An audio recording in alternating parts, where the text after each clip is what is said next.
Les damos la bienvenida de vuelta. Continuamos con la mesa de diálogo, el valor del primer contacto, experiencias de las personas consejeras, un espacio para compartir experiencias, buenas prácticas, retos y necesidades desde esta importante función. Tenemos el gusto de que nos acompañen Julieta Carolina Silva Santiago, persona consejera de Banobras.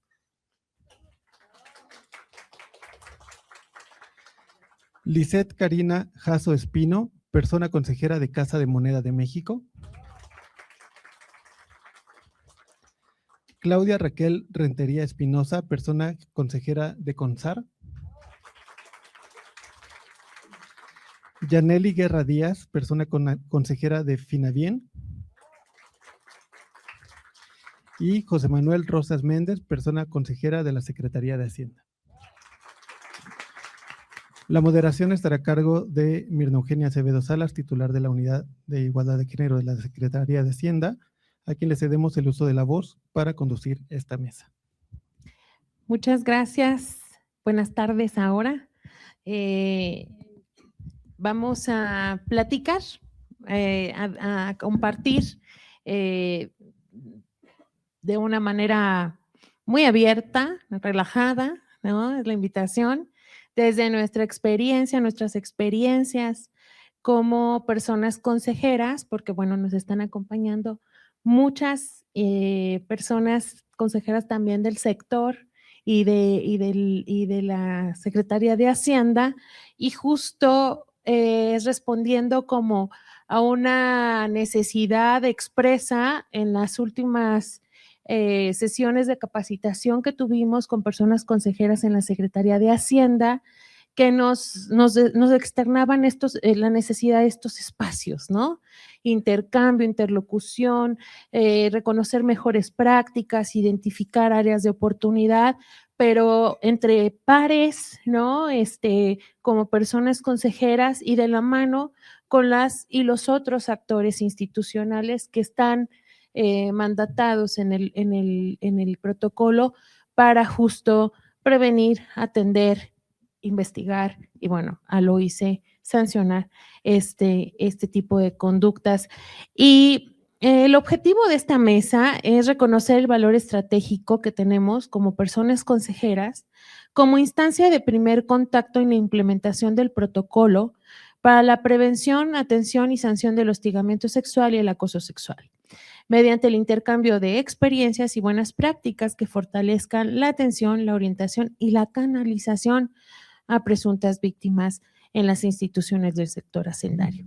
Como preámbulo y antes de explicar la dinámica y la metodología de esta mesa, que pues es un diálogo así sencillito, pero les voy a hacer yo una serie de preguntas y conforme ustedes sientan que tienen posibilidades o en su experiencia práctica nos pudieran contribuir, me hacen la seña para participar.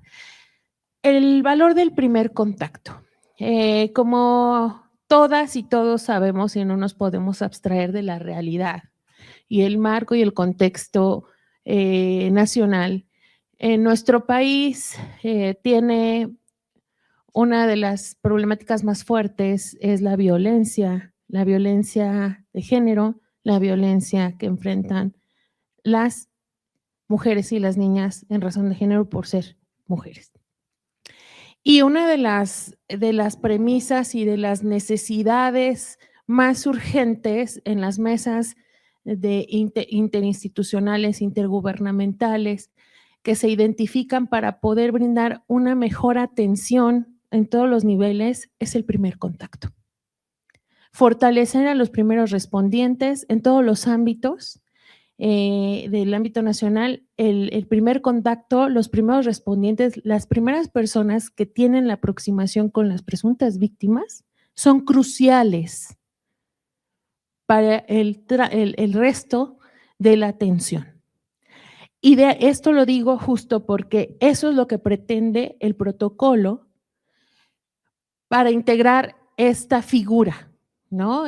Que siendo muy objetivas y muy críticas, está puesta, sí, es una figura importante, pero está como muy sueltita también en el protocolo, no tiene mucho de dónde agarrarse, tiene sus funciones, tiene sus obligaciones, pero como no hay mayor asidero, ¿no? Para sentir la fortaleza institucional que debería acompañar a un primer respondiente.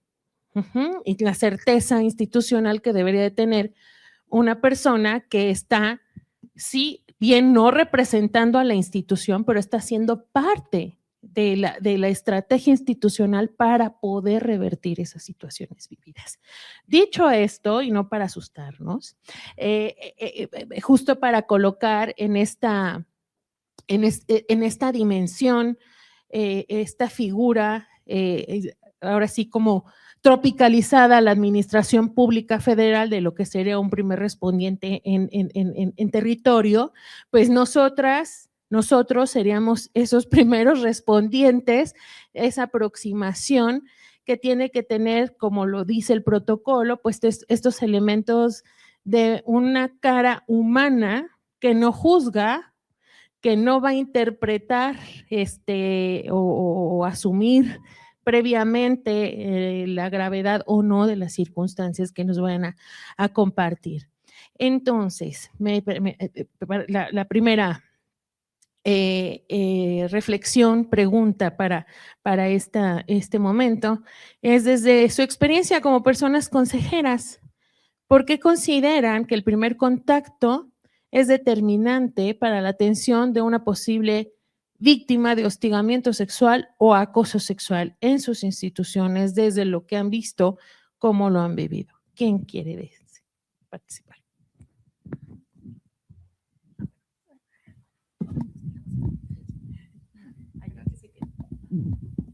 Hola, buenas tardes.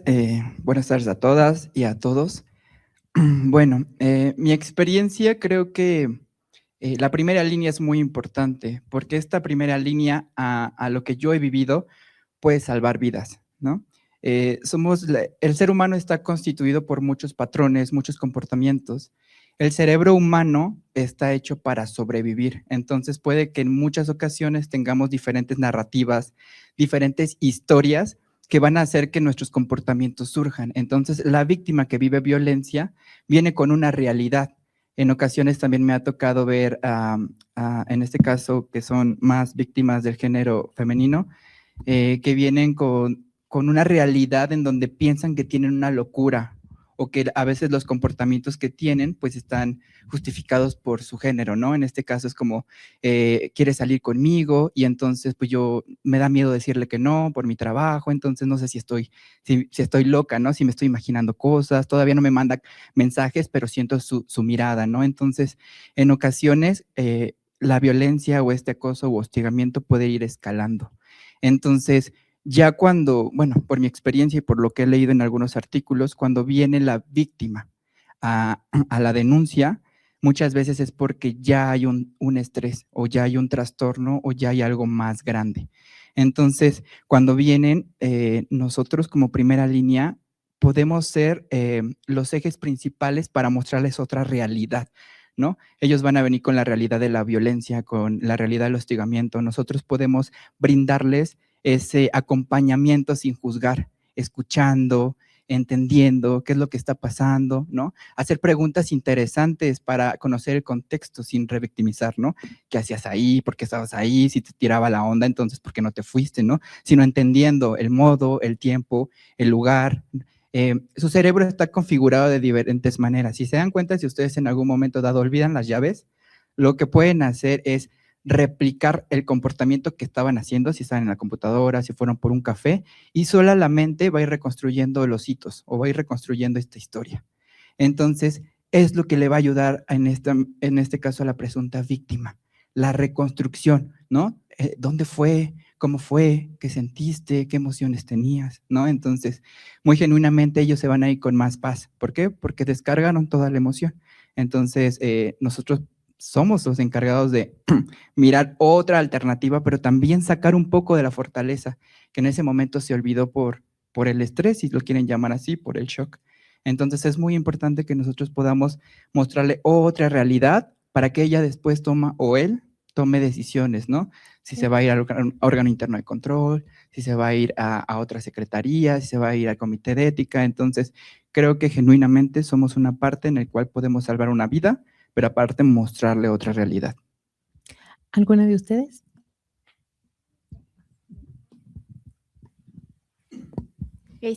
Bueno, quisiera primero agradecer la invitación, Mirna, a todo el equipo. Un gusto estar con todas y todos ustedes. Pues aunado a lo que dice el compañero, a mí el primer contacto me parece especialmente valioso porque, como él dice, muchas veces las víctimas llegan en estado de confusión, de miedo, incluso en shock. Entonces, ese momento para las personas consejeras es muy importante porque les podemos devolver la capacidad de decisión. Y no estoy diciendo que una víctima no tenga capacidad de decisión. Sin embargo, creo que a todas y todos nos ha pasado al estar en algún momento muy estresante o de mucho miedo, no sé, un choque automovilístico, de pronto la llamada de un familiar que está enfermo, no lo sé, pues sí te paraliza. De pronto no sabes qué hacer. Entonces, es ser consciente de esa situación. Y a mí lo que me parece de verdad muy, muy valioso, e insisto, es poder devolverle a una persona la capacidad de elegir, darle las opciones, mira, puedes hacer todo esto. Y bueno, recordemos que al final nuestro papel no es decidir por la víctima, sino dotarle de las herramientas. Y bueno, algo con lo que me gustaría cerrar es que muchas veces la decisión de la víctima podría ser no denunciar, no proceder de ninguna manera, y esa también es una decisión, ¿no? Entonces, ayudémosle a llegar a la víctima a la decisión que más le convenga, que sienta que es lo mejor para ella o para él. Muchas gracias. Buena tarde a todas y todos. Sí, creo que es muy importante estos espacios de diálogo y de pues también identificar las experiencias de las demás personas consejeras que creo que nos enriquecen mucho.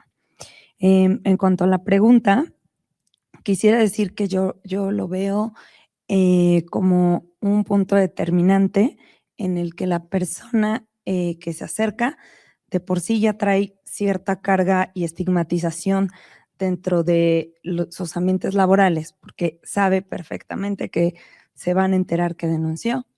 Entonces, como elemento importante, pues sí, la empatía y tratar de que las personas denunciantes se vean en personas consejeras una luz de credibilidad, de un espacio seguro, que es el vínculo con la institución.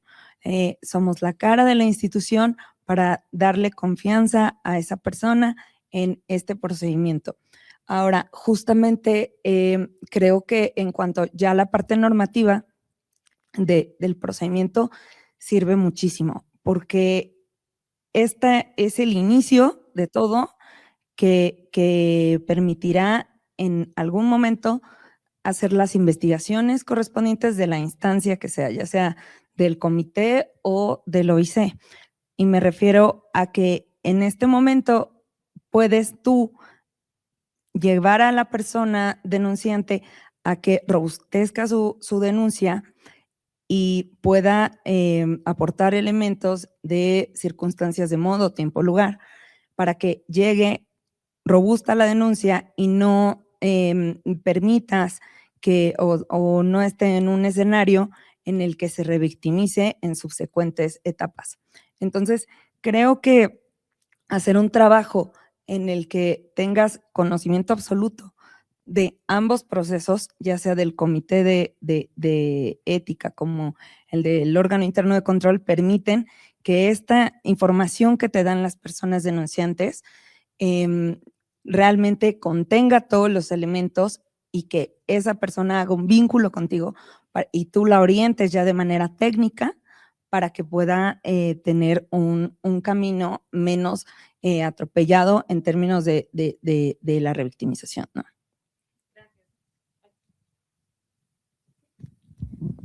Sí, muchas gracias. De nuevo, buenas tardes y agradecer la participación a esta mesa de diálogo.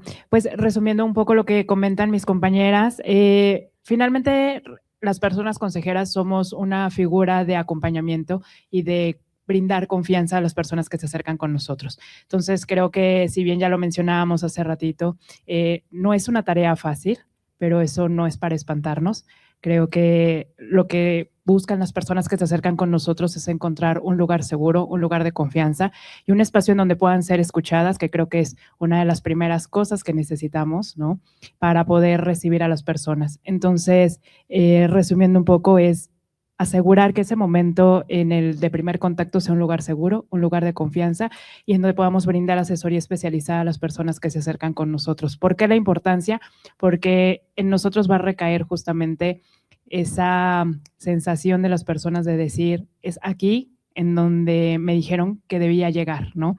Y saber que esa persona que está llegando es porque ha pensado muchas veces en hacer o no ese acercamiento, en decir será o no la persona, ¿no? Y seguramente escuchó en algún momento que sí era la instancia donde debía llegar y creo que es la gran labor de nosotros hacer saber que no están solas, que existe un espacio en donde pueden sentirse seguras y escuchadas y esas somos nosotras las personas consejeras.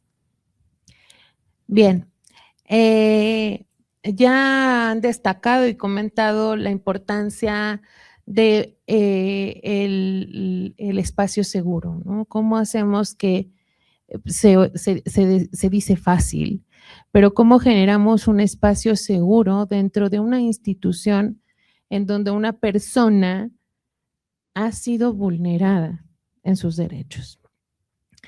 Y si recuerdan, dentro del diagnóstico que les compartí, era uno de las áreas de oportunidad, porque la persona me puede generar confianza, pero quizás el espacio en donde está la persona, pues está muy visto, ¿no? O está para llegar con una o con otra persona consejera, tengo que transitar por lugares que no me hacen sentir tan en confianza y con la certeza de que pues no va a haber repercusiones, represalias, de siquiera indagar con las personas consejeras. Por eso la importancia también de tener no solo una persona consejera, de tener al menos una por cada 200 personas y poder, porque quizás, no sé, yo, ¿no? Soy persona consejera, pero resulta que yo me llevo muy bien con una persona que pudiera ser la presunta agresora. Entonces, yo ya no soy una persona consejera fiable, ni confiable, ni con la que se pueda sentir segura, ese primer puerto seguro a donde tiene que llegar. Y esto es súper importante y lo destaco de lo que nos comentaron. La mayoría de las veces cuando alguien toma la decisión para tocar la puerta con la persona consejera o con el órgano interno de control o de empezar a preguntar qué puedo hacer, es porque ya llegó hasta acá la situación. Se está desbordando esas violencias. Y que aquí dentro de las habilidades que ustedes identifican personales y necesarias cultivar y mejorar, actitudes o competencias son indispensables para generar y brindar confianza y brindar esta atención adecuada durante este primer acercamiento. Adelante. Muchas gracias, Mirna. Muy buenas tardes. Sí, ¿verdad? A todas y todos. Agradezco mucho que hayan hecho posible este espacio de retroalimentación. Creo que era sumamente necesario porque ahora sé que no estoy sola, que somos muchas y muchos. Y este espacio, digo, me hubiera gustado cuando yo empecé a ser persona consejera, porque de repente dices, híjole, en tus manos tienes una responsabilidad importante. En tus manos está el que una persona pueda continuar con un proceso o se regrese al silencio, ¿no? Entonces, cuando me dicen eso, yo de repente digo, ¿qué tengo que hacer? ¿Qué tengo que estudiar? ¿Qué está en mis manos? Para poder entonces decir que yo aboné a que una compañera de trabajo pudiera continuar sin temor a continuar con sus labores de una forma o en un espacio libre de violencia, confiada y aún así fortaleciendo su autoestima, ¿no? Entonces, eso creo que es muy importante, por eso es que no contesté la primera pregunta, pero creo que es muy fácil de verdad saber que somos el primer contacto, que eso es muy, muy importante, porque de nosotras depende si continúan o se regresan, ¿no? Y en este sentido, las habilidades, las actitudes y los conocimientos que yo podría, desde mi experiencia vivida, desde persona consejera, en un organismo grande como lo es Financiera para el Bienestar, que somos más de 5,000 personas a nivel nacional y que, híjole, a veces siento que somos muy pocas las personas consejeras, porque si hacemos las cuentas como justo lo dice el protocolo, una por cada 200, no, pues, o sea, no, y faltarían más y bueno, no, a ver si no pierden Al el video. Al menos una Al por menos cada una. 200, pero es el mínimo indispensable, ¿no? En Financiera para el Bienestar somos muy poquitas, demasiado poquitas, y entonces siento que a veces tengo una responsabilidad mayor, porque además a nivel nacional, compañeras y compañeros, es todavía más complicado el contacto, ¿no? Porque si una cosa es tener a la persona presunta víctima aquí de frente, y la otra es cómo le haces por teléfono. Ese es, bueno, la guardaré para el ratito, pero cuando me preguntan cuáles son las habilidades, actitudes y conocimientos, yo enmarcaría tres que me parecen importantes destacar, que para mí son los 3 pilares: es la escucha activa, la empatía profesional y el conocimiento técnico de un protocolo. Esto significa que escuchar genuinamente a la persona sin juzgar, sin emitir valores, sin querer resolverle la vida, porque a veces nos cuentan, nos dicen, se desbordan, y yo quiero de repente, con este constructo que traigo, de repente no sé cómo quitarme a veces los prejuicios y agarro a veces hasta coraje, ¿no? Y luego no regreso al protocolo y digo, no, tengo que ser objetiva. Yo no puedo ematir un juicio, yo no puedo decirle, está bien, yo te apoyo o estoy de tu lado, simplemente respetar, escucharlo, y a veces es hasta complicado cuando de repente en su narrativa te das cuenta que no te compete, porque no es un asunto de acoso u hostigamiento sexual y que es laboral, y dices, híjole, también ese es otro, ¿no? Otro tema, pero regresas y dices, no, a ver, la escucho. Es una escucha activa, una escucha responsable, una escucha genuina, que no tengas que emitir algún juicio, respetuosa, y de alguna manera cuando sabes que te compete, entonces abordas con el protocolo en mano y dices cómo o hasta dónde está tu competencia como persona consejera.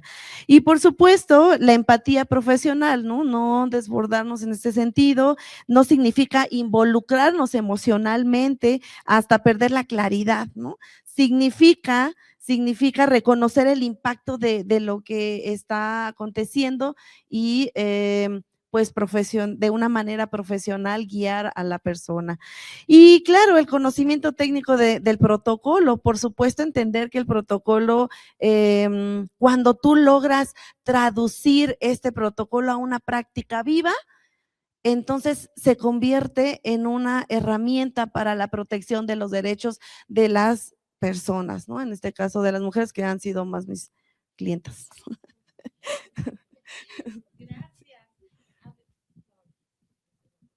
Además de estos 3 elementos indispensables, coincidimos 100%. ¿Algún otro que quisieran destacar, Raquel? Y luego José Manuel. Gracias. Yo comentaba que si alguna persona no necesariamente tiene un perfil de ser psicólogas o ser abogados y demás, en CONSAR, la labor que desempeño yo como persona consejera la llevo a cabo con otra persona consejera que aquí está, que es mi compañero Héctor Nava. Él es abogado y una de las cosas que tratamos de hacer en la comisión justamente era tratar de ver un perfil también que ayudara muchísimo más a las personas y contribuyera. No significa que si alguien nos dedicamos a otra actividad no sea relevante o no vaya a impactar. creo que una de las labores principales es tener estas habilidades o como competencias es primero, creo que la empatía por el tema de querer ayudar.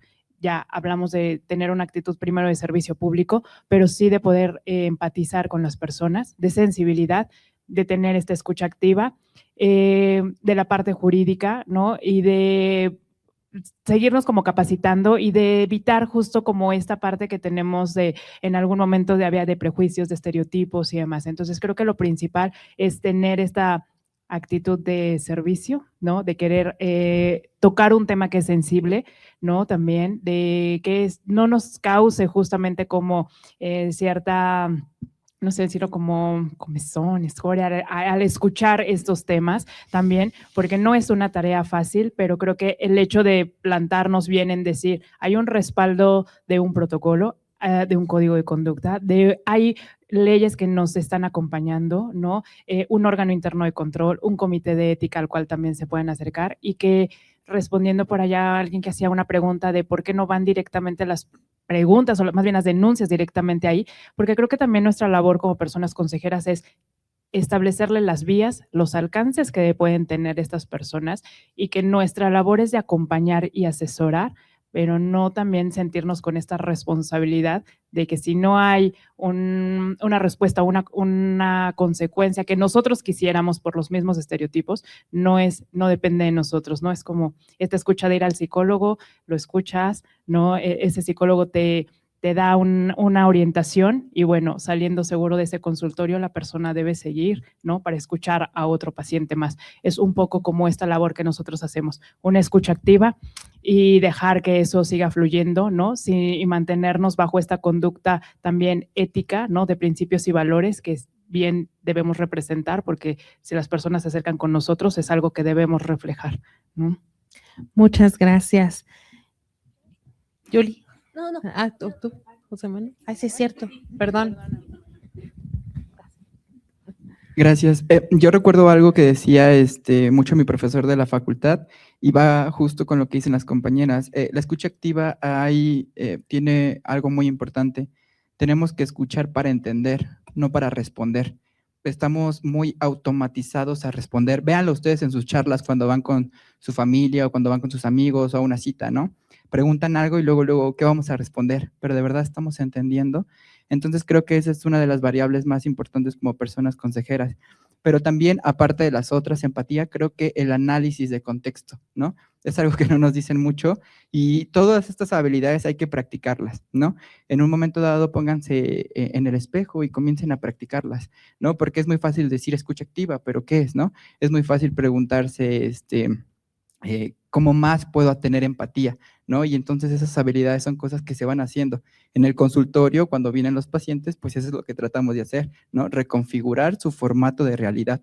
Entonces, una forma muy importante es que ustedes, si son personas consejeras, puedan ir entendiendo, ¿no? ¿Cómo me gustaría que me trataran a mí? Y empezar a hacer como un boceto de preguntas para que comiencen como a poder, cuando llegue una persona, poderla ayudar a abrir ese margen, ¿no? Ese margen de narrativas de que existen otras alternativas, porque la persona va a venir bastante hundida, ¿no? Y aparte, creo que es muy importante esto que estamos haciendo, porque a veces nos sentimos solos como personas consejeras, pero el saber que hay otro grupo en el cual podemos preguntar. Yo soy psicólogo, pero va a haber alguien que es abogada, y va a haber alguien que haga trabajo social, y va a haber alguien que tenga otras habilidades en el cual yo pueda preguntar, y también como persona consejera se me van a abrir mis márgenes de libertad, así le llamamos, ¿no? O mi margen de información. Ah, ya tengo otra alternativa, ¿no? Ya sé qué más puedo hacer. Está el órgano interno, está el comité de ética, pero me acaban de decir que también puedo mandar un informe a la Secretaría de Mujeres. También puedo mandar a un oficio a Buen Gobierno y se te van abriendo las alternativas. Y también tú vas haciendo esa cohesión con la persona y entre los dos, bueno, y algo muy importante que creo que eso me costó mucho, saber mi posición como persona consejera, porque sí, muchas veces tenemos eso como de querernos meter más allá, ¿no? Entonces, saber bien la posición que tenemos para también cuidar nuestras emociones, porque les va a llegar en un momento en el que ustedes van a querer salvar a la víctima, en este caso, o la presunta víctima, o van a querer meterse más, y eso también es peligroso para nuestras emociones. Entonces, saber bien nuestra posición y saber que hay otras áreas que les toca otro trabajo correspondiente y saber cuáles son mis limitaciones como persona consejera. Gracias. ¿Quieren añadir algo? Adelante. Muy breve, dos, pues sí, habilidades o cualidades que creo que debemos de tener, que a mí me han funcionado. Primero, poder comunicar la importancia del proceso que lleva el comité de ética, porque usualmente las personas denunciantes llegan creyendo que se trata de un procedimiento de carácter sancionatorio. Entonces, lograr transmitirles que si bien la determinación a la que se llegará una vez concluido el proceso no es sancionatorio, tiene una relevancia a nivel institucional y que esto puede pues coadyuvar con la investigación, que también existen otras vías y otras instancias, pero que es un elemento también que puede aportar en esas vías una vez llevada a cabo la investigación a través del comité de ética. Entonces, creo que eso es importante para que la persona sepa, pues, cuál es su expectativa al final del proceso y lograr transmitirle que pues es relevante y que sí es un trabajo que tiene importancia y va a tener un impacto. Eso por lo que hace al procedimiento, pero también creo que de uno a uno con la persona se generan vínculos. Y justo lo que comentaban mis compañeras y compañero es que cuáles son tus límites. La comunicación que tienes con esa persona, si bien es un seguimiento, pues es un seguimiento informativo y no de contención emocional. En un primer momento sí es de contención emocional, pero ya posteriormente no. Me tocó un caso en el que me llamaba pues fuera del horario laboral, muy desbordada y justo como lo comentábamos, pues ya hiciste un vínculo, ya tratas de entender a la persona, pero sí se tienen que establecer límites muy claros para que eso tampoco se traslade a una carga emocional o laboral de nosotras como personas consejeras, ¿no? Eso sería todo. De acuerdo, de acuerdo. Todo esto es lo que no dice el protocolo.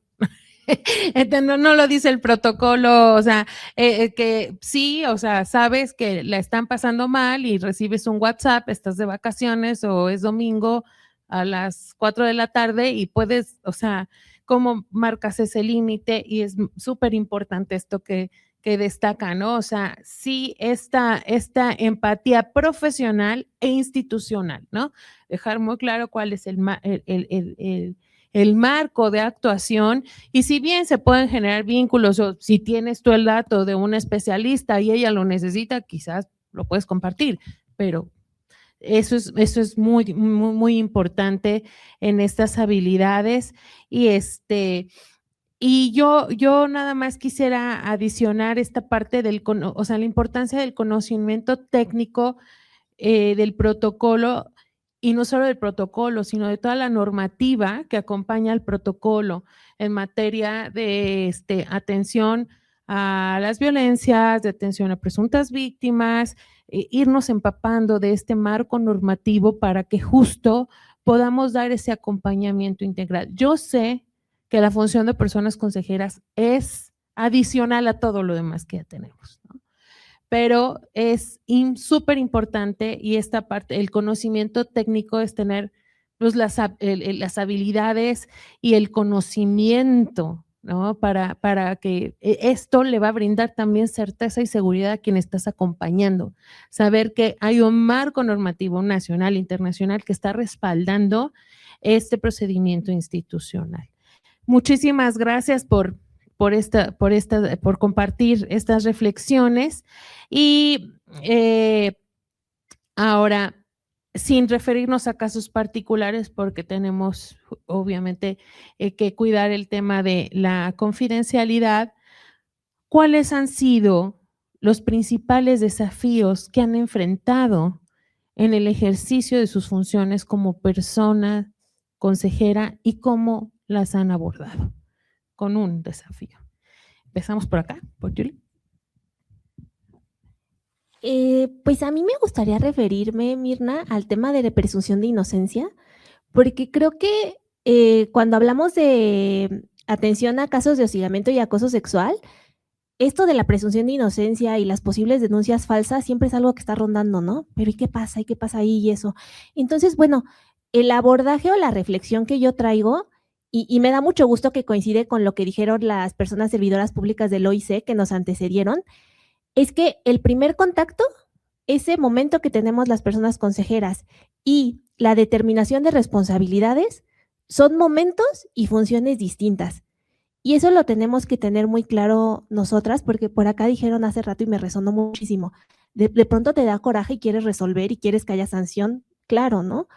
Pero tengamos muy claro que eso está fuera de nuestro alcance.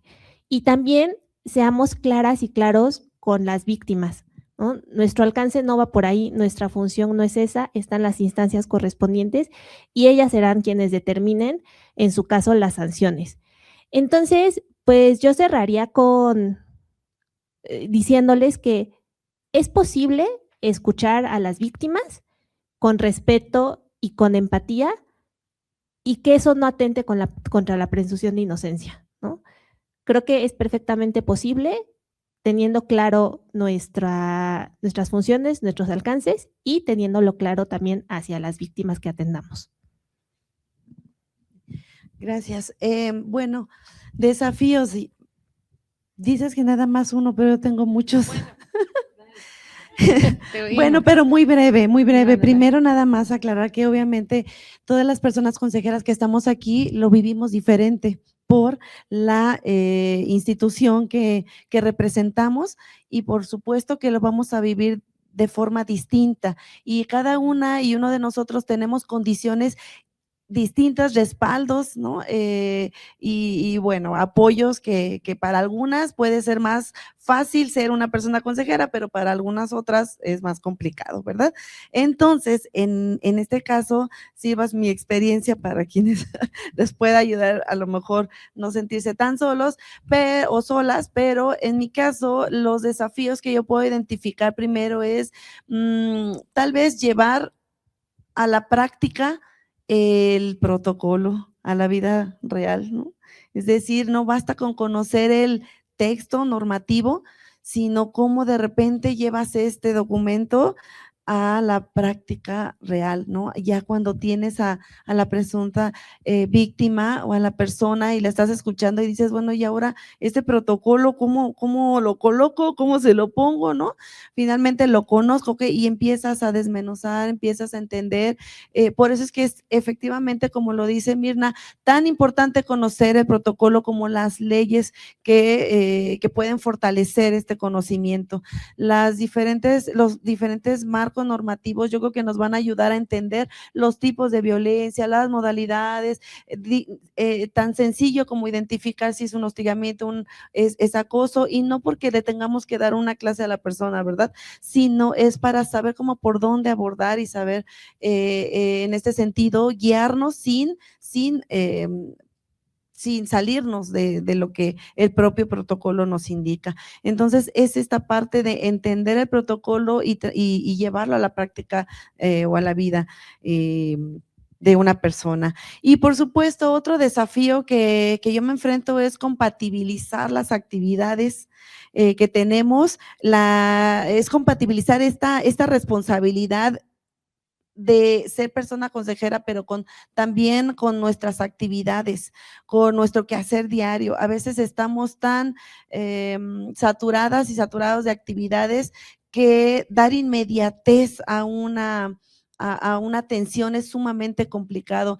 Y súmenle, ¿verdad? Cuando tienen alguna jefa o algún jefe que pues como que no está tan sensibilizada en el tema y entonces le cuesta trabajo entender que una persona consejera tiene que atender con todo lo que se requiere y a veces tu jefa o tu jefe te mira así como que dile que ahorita no puedes, que regrese a la 1, ¿no? O pues no puedes dar más tiempo del que es o que ya te está mirando como con un asunto de pues te gusta el chisme, ¿no?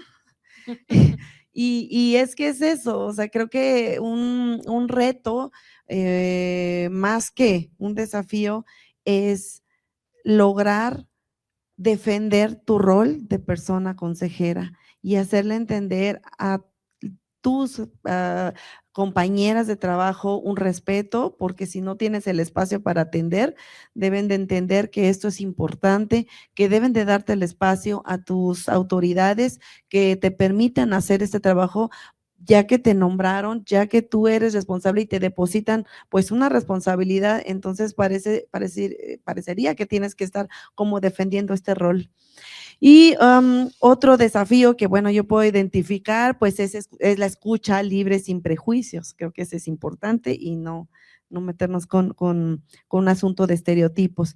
Y también, pues creo que es importante cuidarnos, porque a veces me pasa que me llevo los problemas a mi casa.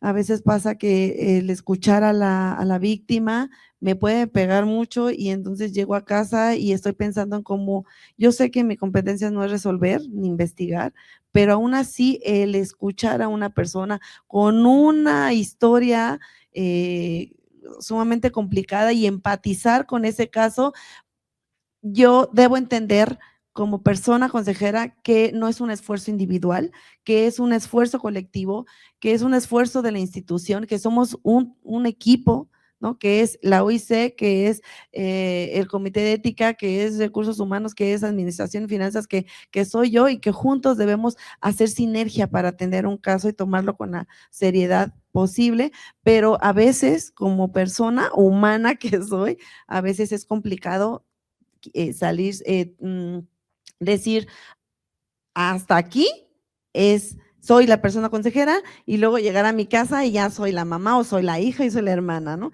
Es difícil, es complicado, pero eso también es un desafío, trabajar en nosotras o en nosotros mismos.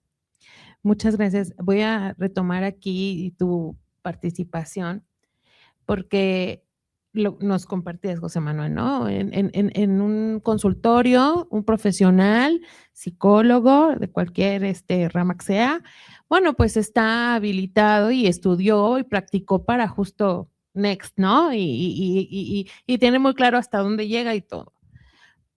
Nosotras como personas consejeras tenemos distintas profesiones, distintas vivencias y no tenemos como ese entrenamiento, 1. Y 2, estamos inmersos en el contexto en el que sucedió la problemática, a diferencia del terapeuta, ¿no? Nosotros somos parte de esa cultura institucional, somos parte de ese contexto. Entonces, eso lo hace muchísimo más complejo. Y aquí hago esta acotación porque es donde viene la invitación a los otros actores a acompañar también a las personas consejeras para que se tenga muy claro y delimitado a quién le toca qué. Y también que no son las únicas figuras dentro de la institución que tienen las posibilidades de intervenir para resolver estas problemáticas, ¿no? Sin duda, pues sí, o sea, desafíos complejos, ¿no? Que tenemos que estar lidiando, porque aparte el decir quiero ser persona consejera, lo deseable es, y creo que la mayoría de las personas ha sido así, es por voluntad, ¿no? O sea, uno dice, va, me aviento, quiero contribuir y quiero hacerlo y quiero sumar. Pero bueno, viene esta parte, esta hondanada de resistencia de la vieja cultura institucional de, pues ya o sea, ¿qué te metes en él? ¿Por qué te quieres meter? ¿A ti qué te importa? Etc, etc, etc. Todo, pero yo nos invito a que volteemos a ver esta sede, este auditorio, y creo que no somos poquitas y somos una red extensa dentro del sector y que podemos ir justo propiciando estos espacios y estos encuentros para identificar los desafíos y no decirlo solita como Raquel, como Julie, como Mirna, ¿no? Lo que nos está pasando, sino es una problematización sobre circunstancias muy específicas de la institución. Muy bien, ahora, desde la experiencia de sus instituciones, porque eso es también súper importante y me encanta, ¿no? Que Yanely lo exprese así. No es lo mismo ser persona consejera en Indavi que en Banobras o en CONSAR o el sector hacendario es súper complejo y tiene particularidades muy específicas en donde tenemos que trabajar como sector para fortalecernos. Esto de tener sedes con atención al público, que ese es otro elemento, ¿no? Que complejiza muchas veces esta parte de que pueda haber hostigamiento o acoso sexual hacia las personas a las que se atienden. O otras complejidades, con los fideicomisos, por ahí me comentaban de Banobras o muchas particularidades. Entonces, ahí como yéndonos a ahí en su terreno específico, ¿qué acciones han contribuido a fortalecer la confianza del personal para acercarse a las personas consejeras y solicitar información?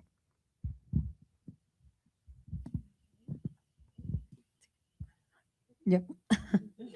Ok, gracias.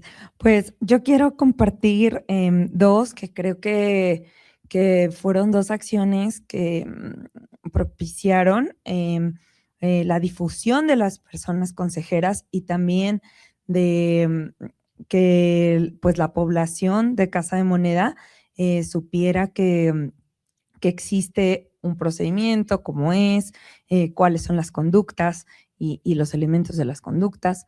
Esto, bueno, primero el director general instruyó para que yo fuera, Casa de Moneda tiene la planta en San Luis, que es donde está la mayoría de las personas trabajadoras.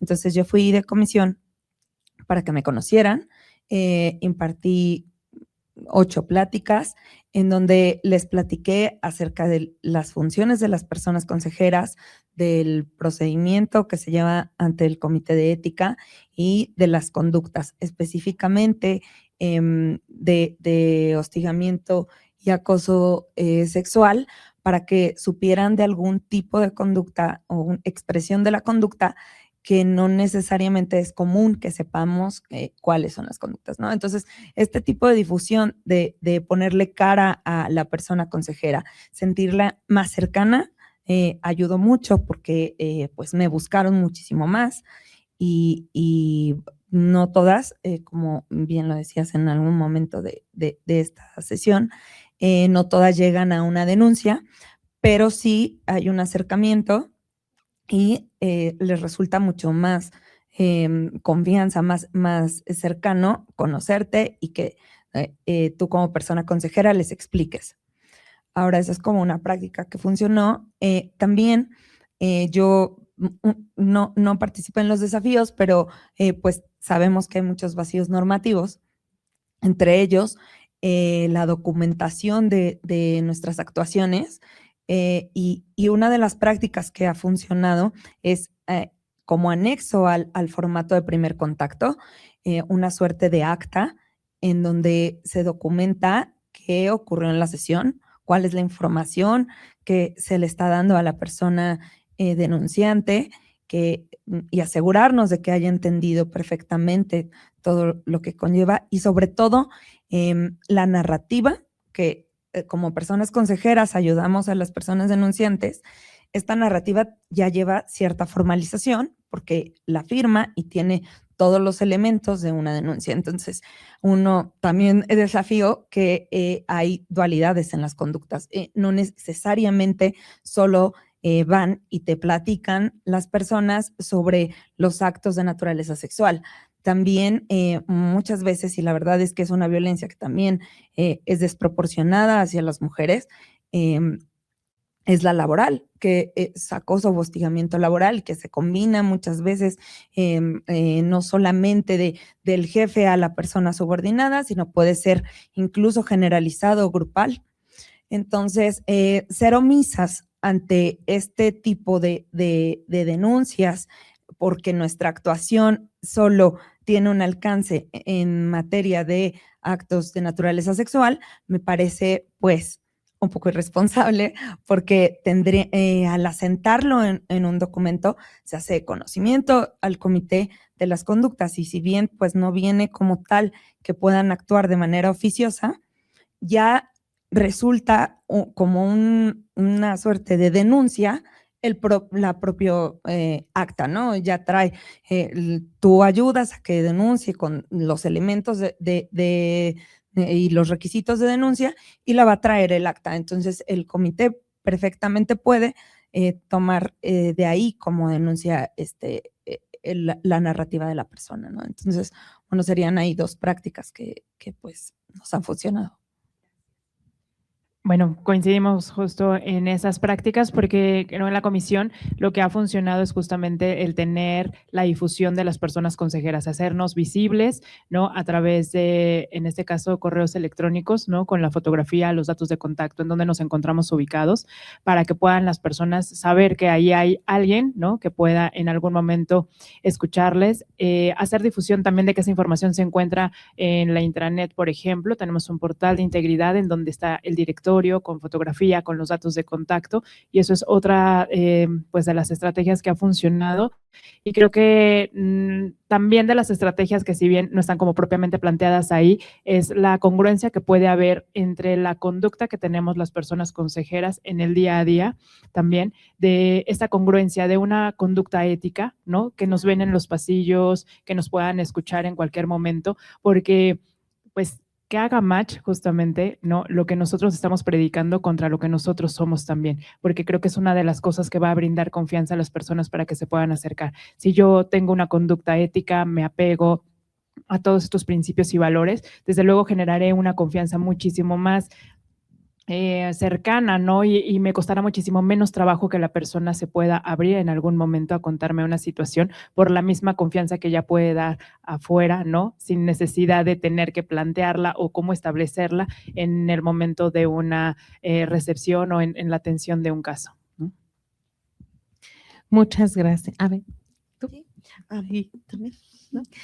Bueno, creo que desde el primer momento en el que las instituciones prioricen esto como un tema importante y necesario, de ahí se desglosan varias acciones, como en el tema de la capacitación, no solo a las personas consejeras, sino también a las y los directivos, ¿no? Directivas para que sepan la importancia del tema y también, pues, a lo mejor pensar en un espacio donde pues se pueda atender y escuchar a las personas, ya que pues muchas no tenemos como ese espacio y entonces creo que es totalmente necesario, porque también es respeto a la persona. ¿Qué más? Pues creo que esto que comentan de la difusión es sumamente importante, poner nuestro rostro y tener pues opciones de personas consejeras justo para evitar esta cuestión de conflicto de interés y pareciera que cuando tú colocas en un flyer o haces difusión de quiénes son las personas consejeras o cuáles son las rutas o a quién o por dónde puedes acudir, parece que surgen muchos casos. Es como si anunciaras ahí no sé, un artículo y de repente empiezan a llamar. ¿Por qué? Porque saben entonces que sí se te puede atender, que hay diferentes vías, a que simplemente no haya la difusión y está invisibilizado, ¿no? El tema. ¿Quieres compartir? Adelante. Bueno, yo creo que sí es muy importante esto de los conversatorios porque algo que se veía en cómo se mueve la violencia es que las personas no sabemos identificarla, ¿no? Cuando les preguntamos a alguien, oye, ¿has vivido violencia? Es como no. Cuando la violencia la empezamos a especificar, oye, en algún momento dado te han escondido tu mochila, oye, en algún momento te han tocado inapropiadamente, las personas comienzan a decir que sí. Entonces, creo que un aspecto importante es la difusión de información, los conversatorios, para entender qué es la violencia, para tipificarla y poder entenderla. Y otro aspecto muy importante es la denuncia. Cuando yo empecé a ser persona consejera, me dijeron, ¿qué haces ahí? es pérdida de tiempo, o sea, enfócate en otras cosas, ¿no? Y al final de todo es como, pues es mi convicción, ¿no? Son mis valores, son mis creencias, pero a la par también me di cuenta que entonces la denuncia, como mexicanos, la tenemos como muy de no pasa nada, ¿no? ¿Por qué vas a denunciar a esta persona si al final es amigo o amiga de, ¿no? Entonces, al final de todo es como darle la importancia que se merece la denuncia. Como seres humanos estamos muy domesticados, ¿no? Al final de todo hay un sistema que nos tiene como muy asentados, muy tranquilos, pero si se dan cuenta ahorita con las redes sociales, con lo que se llama funa y todo ello, una acción que se junte en la gente se mueve. Esas son las políticas públicas. Las políticas públicas se van moviendo dependiendo de lo que hace falta, de lo que hay que mover, de lo que hay que cambiar y modificar. Si muchas personas se comenzaran a mover, la denuncia obtendría más poder y así también habría más, digamos, sanciones, ¿no? Entonces, empezar a desmitificar la idea de que la denuncia es mala, que no va a pasar nada, porque entre varios creo que podemos hacer cambios y más con las personas consejeras que estamos y con ese apoyo podemos convertir muchas cosas. No sé qué vayamos a convertir, no sé hacia dónde vaya, pero sí, si nos vinculamos, nos agrupamos, creo que podemos modificar mucho y podemos cambiar eso que de la denuncia no sirve. Hay que empezar a cambiarlo y creo que podemos lograr muchas cosas.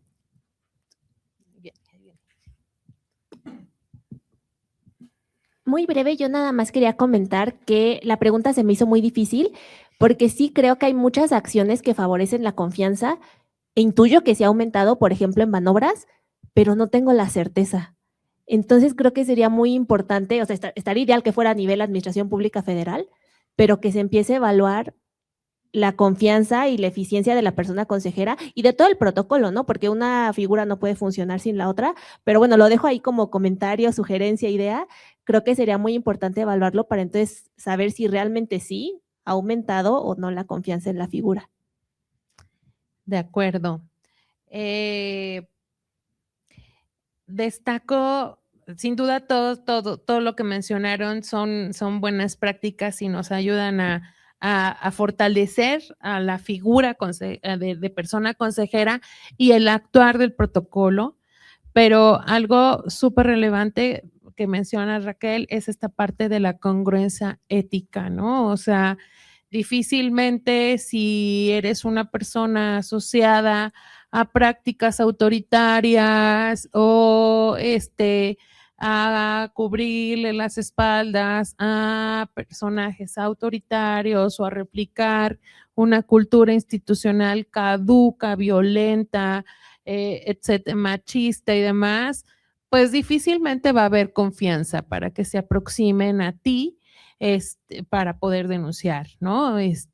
Porque no necesariamente cuando en la Secretaría de Hacienda y Crédito Público, la convocatoria, uno de los puntos a revisar es que la persona postulante no tenga alguna denuncia en materia de violencia laboral o hostigamiento o acoso sexual. Pero no necesariamente tiene que haber denuncias a personas que practican esta cultura machista, patriarcal, institucionalizada, ¿no? Entonces, es súper importante esta congruencia y el actuar con perspectiva de género, ¿no? O sea, si bien el conocimiento técnico y normativo de nuestro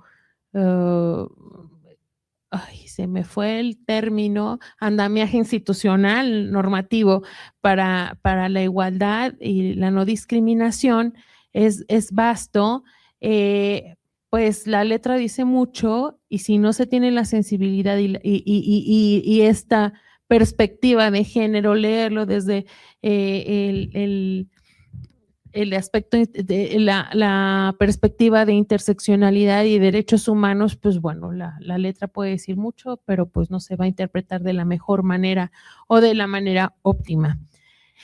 Avanzando, si pudieran formular alguna recomendación para quienes recientemente fueron designadas como personas consejeras, ¿cuál sería y por qué consideran que es fundamental para desempeñar su función? Gracias, pues yo prefiero, de esta pregunta preparé como algo y me gustaría leerlo para que no se me fuera como nada. Y primero es felicitarles por la designación.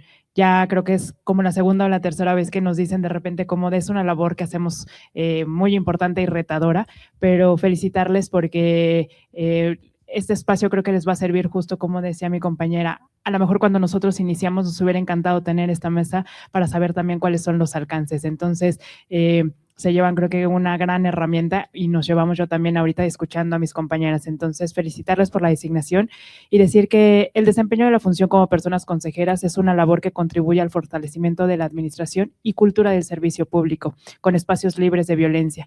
También representa un reto para romper los estereotipos de la administración pública, donde históricamente se ha creído que son permisibles este tipo de situaciones.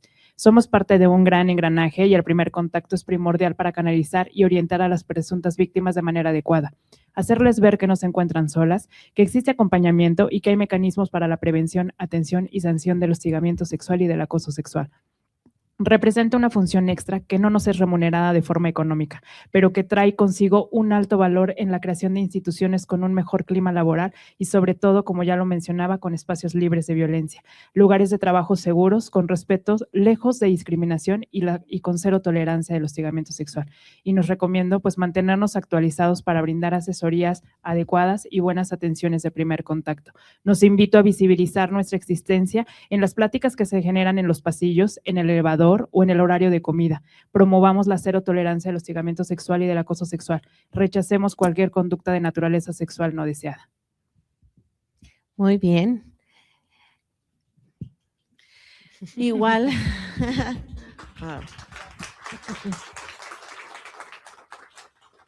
Mi recomendación principal es que asuman este nombramiento con un profundo sentido de responsabilidad y que defiendan este nombramiento porque si fueron elegidas y elegidos, que espero que haya sido justo porque levantaron la mano y dijeron yo quiero hacer algo bien en esta vida, que es defender derechos, no solo de las mujeres, sino de los derechos humanos, y decir, empatizo con este principio. Mi misión en esta vida es hacer algo bien o muchas cosas bien, y entre todas esas cosas es defender causas, defender estos derechos que a veces, pues, desafortunadamente todavía hay muchas prácticas injustas y pues por esta cuestión, por esta cultura machista, pues no dejan de existir casos de hostigamiento y acoso sexual, ¿verdad? Entonces, bueno, justo por eso están las personas consejeras. Entonces, es asumir este rol, defenderlo, por supuesto, y tejer redes. Creo que esta es una maravillosa oportunidad para tejer redes, para poder generar como un círculo de diálogo y entonces a lo mejor compartir estas buenas prácticas que nos pueden ayudar. Y este nombramiento, bueno, pues no solo se recibe, sino se ejerce con responsabilidad todos los días.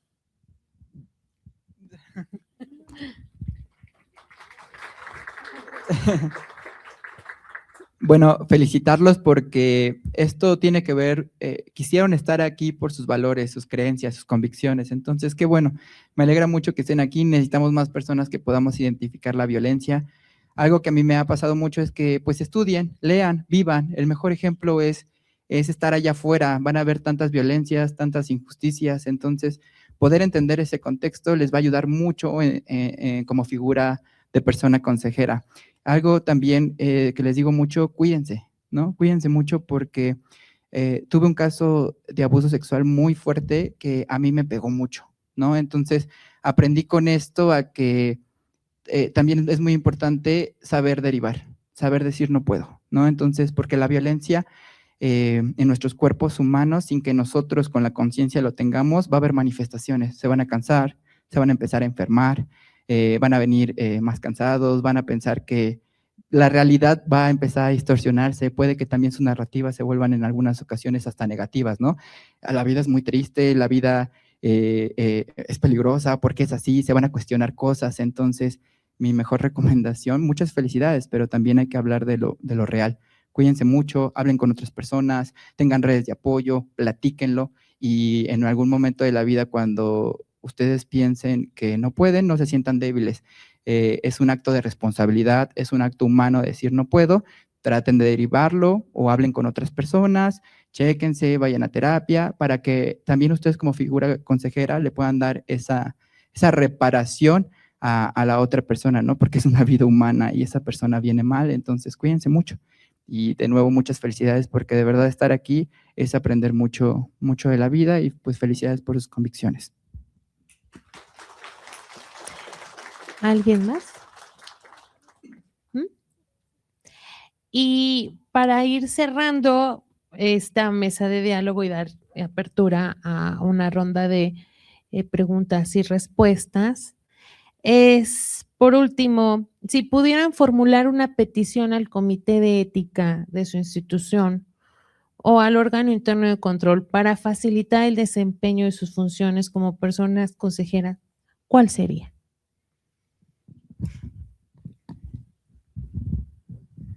Esta pregunta es la que más me gustó. Sí, la cartita santa. Pues realmente creo que no sé si esto se tuviera que hacer por institución o ya por sector o APF, pero creo que hay mucho vacío normativo, falta de trazabilidad en la actuación como personas consejeras. Entonces, no sé si la modificación tenga que estar propiamente en el protocolo, pero pudiera ser la emisión de algunos criterios, lineamientos, porque considero muy importante establecer plazos, hacer más homogénea la atención y tener, pues sí, una instancia de vigilancia, capacitaciones con perspectiva de género, incluso para juzgar con perspectiva de género, aunque las personas consejeras no juzgamos, no investigamos, debemos de conocer cómo se debe de atender en las demás instancias para poder incorporar eso incluso en la narrativa y dar un mejor seguimiento y asesoría a las personas que estamos atendiendo. Eso por una parte. También creo que los recursos son importantes dirigirlos a este tipo de atención. Creo que tendría que dirigirse una capacitación presencial, sobre todo a mandos, porque usualmente esas capacitaciones en línea sí tienen mucha certificación los mandos, pero pues suelen pedírsela a sus personas subordinadas que se las hagan. Entonces, la realidad es que muy pocas veces tenemos personas de mando medio y alto mando capacitadas. Entonces, yo creo que la obligatoriedad de la capacitación presencial de estos niveles sería pues indispensable para tener congruencia con lo que hacemos y decimos en la norma, ¿no? Esas serían mis dos peticiones. Muy bien. Coincido totalmente con Karina. Yo traje preparé dos peticiones. Creo que hace falta un canal de consulta técnica. A mí me ha pasado, y como dices, Mirna, cada institución es diferente y me han tocado casos bien específicos, muy sui generis, que sí digo, ¿y a quién le pregunto? Entonces ya me tocó andar con contactos con personas que ubico en Mujeres o en Buen Gobierno, pues buscando, pero creo que no es el ideal que estés investigando y viendo con quién y tocando puertas, sino que sí exista una consulta técnica, alguien con quien puedas decirle, tengo esta situación muy peculiar, no prevista en el protocolo, ¿qué hago? ¿Hasta dónde están mis alcances? Entonces creo que eso sería muy importante. Y la segunda, el canal de escalamiento institucional, porque tenemos claro que si el comité de ética no atiende, vas con el órgano interno de control.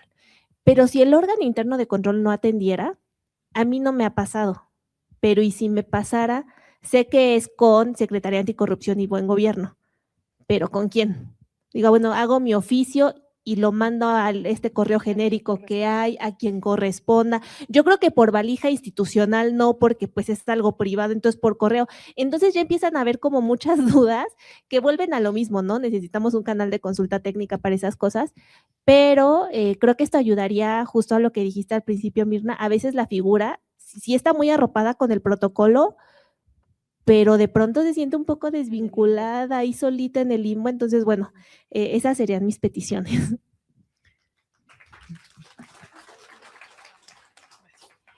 Bueno, yo pensaba más justo también como en una participación de que, bueno, cada instancia es importante y fundamental y somos parte de un gran engranaje, ¿no? Pero que pensáramos en tener talleres propiamente del Comité de Ética con participación del órgano interno de control, propiamente de dramatización. O sea, es muy fácil.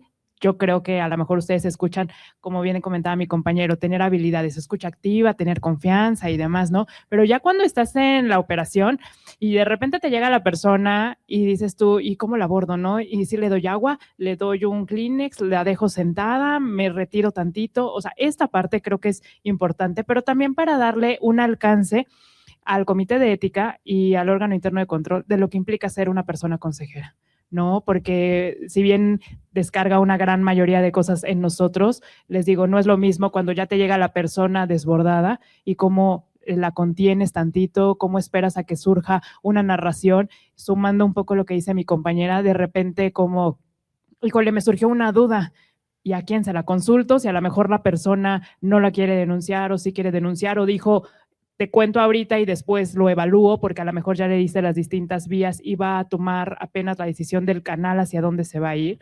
Entonces, creo que pensando en que nosotros también como personas consejeras deberíamos de tener, no sé cómo llamarlo, como un ente superior arriba al cual pudiéramos descargar también de repente la sensación de decir, recibí un caso y necesitaba también soltarlo. No, porque también con quién lo soltamos, de repente es importante también para nosotros. Y también como consultas técnicas es importante y diría como este medio de desahogo en un momento de llegó, lo suelto y ahí lo dejo, ¿no?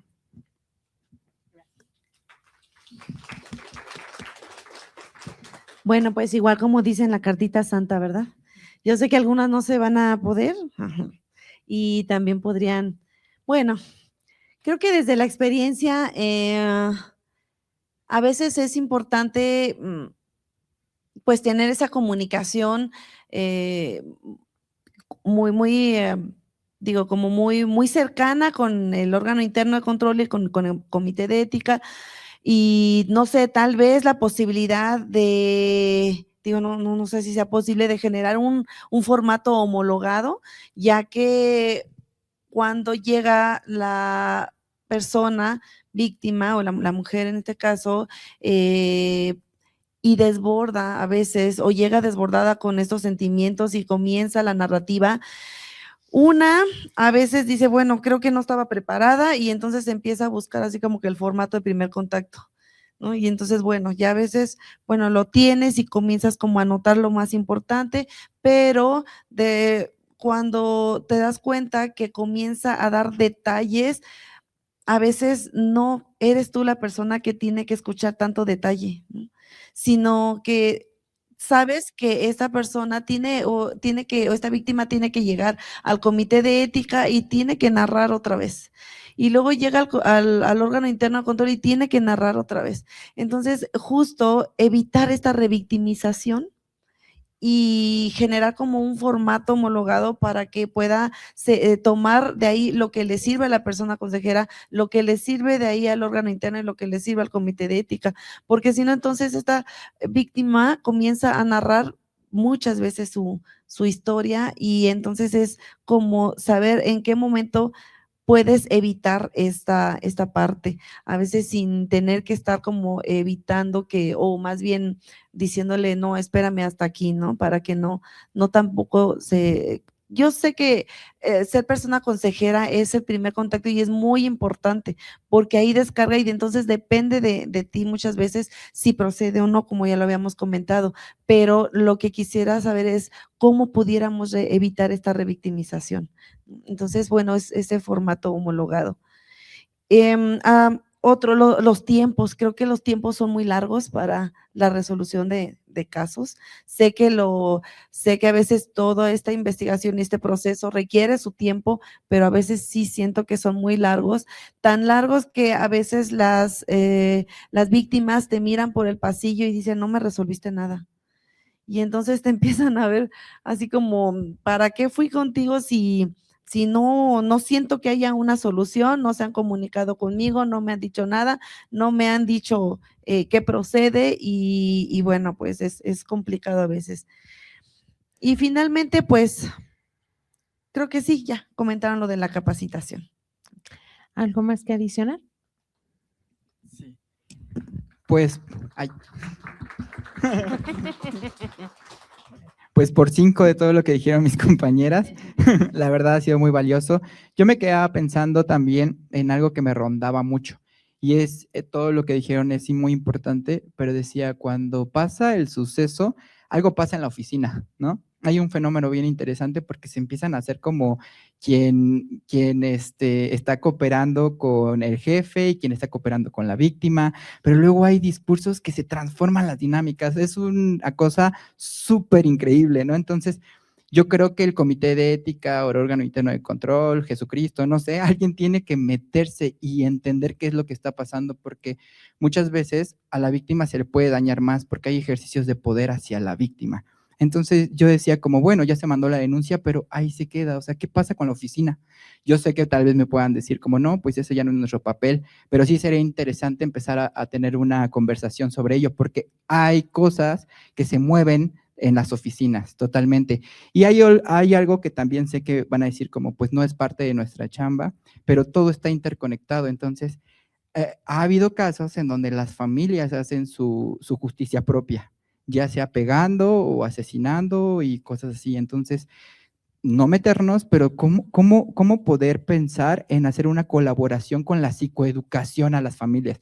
Yo sé que lo que estoy diciendo está loco o no se podrá hacer, pero bueno, es lo que yo me quedaba pensando, ¿no? Es que hay que dar psicoeducación porque se mueven muchas cosas, tanto también la persona que pues presuntamente es la que hizo algo, también tiene familia y también lo van a defender, entonces se mueven muchas cosas. Yo me quedaba pensando en cómo simplemente podemos psicoeducar a esto que pasa, porque ya todo lo demás interinstitucional pues se va a ir haciendo, pero ¿qué pasa con lo de afuera? ¿Qué pasa con la oficina? O sea, también hay mucho sufrimiento dentro, las cosas se incomodan, ya no miras igual al jefe, ya no miras igual a la otra persona, entonces pues yo solo me quedaba pensando en eso. Muchas gracias.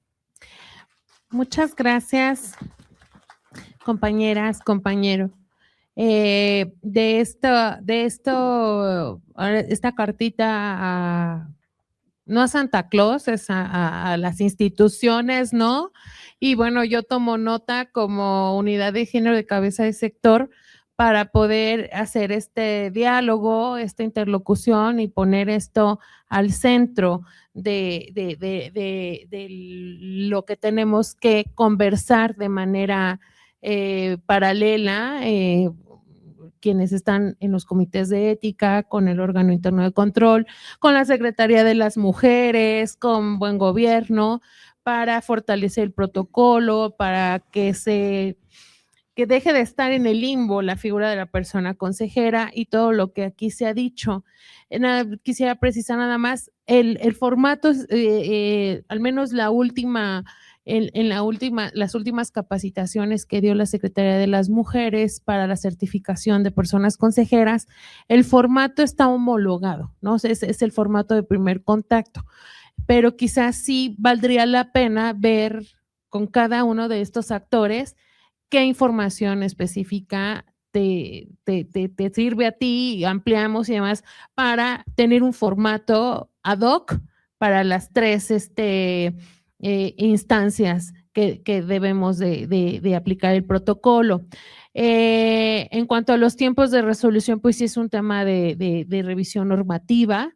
Ahí sí, bueno, eso que dices, te topas en el pasillo, ¿no? Hay gente que ya salió de la institución, regresó y te la encuentras en otra y bueno, apenas yo tuve noticias del Tribunal de Justicia Administrativa, bueno, no del tribunal, yo como persona consejera, la presunta víctima que denunció hace 2 años, ya salió de la institución, está en Barcelona tomando un haciendo unos estudios, me dice que me están buscando en el Tribunal de Justicia. ¿De qué se trata? ¿Por qué o qué te imaginas? Bueno, es la denuncia de hace 2 años, ¿no? Entonces, sí, eso es algo que es una discusión que tenemos que tener, es algo que tenemos que empujar hacia adentro de las instituciones para que normativamente hablando también pues sean más apegadas a la realidad de estas circunstancias, estos tiempos. Y en cuanto a las medidas de protección, lo que tocas, José Manuel, de lo que queda, no es solo la denuncia. Yo siempre digo que no es solo la persona que denuncia y a quien denuncia. Ahí en ese contexto laboral hay circunstancias que favorecieron que eso sucediera. Y hay un entorno laboral que propicia, permite y reproduce las violencias. Y sí, hay que ser muy honestas y honestos cuando estamos frente a alguien que se aproxima a decir, es que ya no puedo porque las cosas están horribles, no se lo vamos a decir así, ¿verdad? Pero en algunos casos se pone peor, porque cuando la persona que violenta se siente denunciada o expuesta, recrudece su violencia. Y el entorno en el que este individuo hace uso y ejercicio de esa violencia, pues sí, desafortunadamente, son más las personas que se alían con la persona victimaria que con quien está sufriendo la violencia. Y pues aquí pues, es un temor institucional ¿no? a que me vean como víctima o que me alío con las víctimas. A ver, levante la mano aquí, ¿quién en su sano juicio quiere ser víctima? Nadie. Entonces, tenemos que trabajar para fortalecer la institución y estar preparadas y preparados para poder acompañar y fortalecernos entre nosotros. Ninguno de los actores, ni las personas consejeras, ni el comité de ética, ni el órgano interno de control, somos seres de otra estratosfera. Nacimos, crecimos, convivimos en las mismas circunstancias y cultura institucional. Entonces, no estamos ajenas o ajenos de esto, pero sí podemos fortalecer los mecanismos institucionales que hasta ahora tenemos. En ese sentido, bueno, agradecer infinitamente, ¿no? El que nos puedan acompañar y compartir sus reflexiones. Abrimos el espacio para si tuvieran comentarios, preguntas. 1, 2, 3.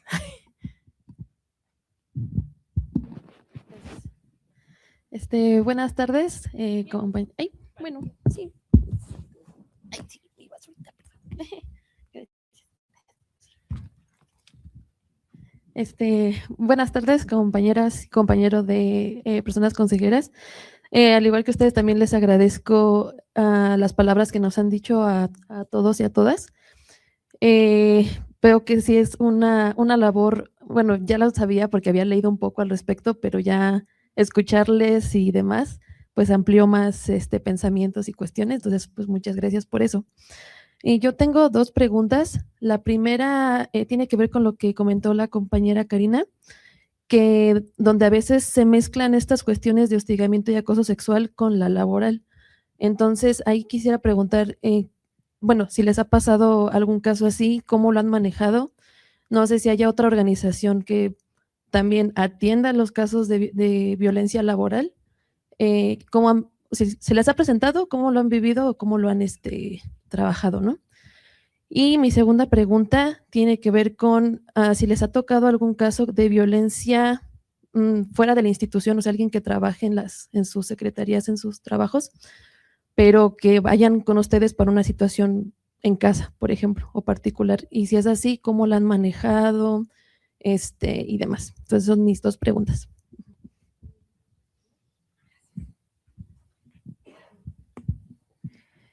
Pues sí, yo quisiera decir que esto del hostigamiento y acoso laboral, la verdad es que se presenta, yo diría, en un porcentaje del 70% de los casos que yo he atendido. Seguramente pues es un tasaje que ha de estar, ni siquiera lo podemos dimensionar, ¿no? Porque no hay protocolo para acoso laboral, hostigamiento laboral. Pero en el momento en el que se atiende a la persona, como decía, no se puede aislar, porque es una conducta que está ocurriendo a la par y que incluso es consecuencia de. Entonces, la forma en la que, en particular en Casa de Moneda, yo lo he tratado, es justamente haciendo estas narrativas, documentándolo, porque en ambos casos, tanto cuando son acciones y expresiones de la conducta de naturaleza sexual como laboral, suelen ser de realización oculta. Entonces, darles estas herramientas a una atención especializada, como puede ser atención psicológica, y buscar, pues sí, que en estas instancias o en estas instituciones, en Casa de Moneda, por ejemplo, yo lo que hice es que busqué una fundación que es gratuita y las refiero a las y los refiero a estas instancias para que les den un dictamen, si bien no es de todo un proceso psicológico, sí les dan un dictamen de un primer acercamiento.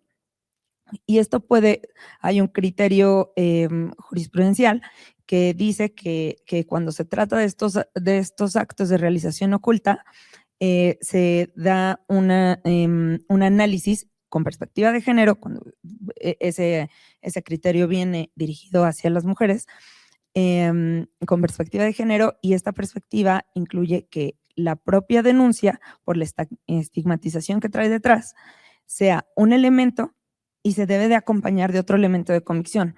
Las mujeres o hombres que han vivido esto, pues suelen no tener testigos, no tener audios, no tener mensajes.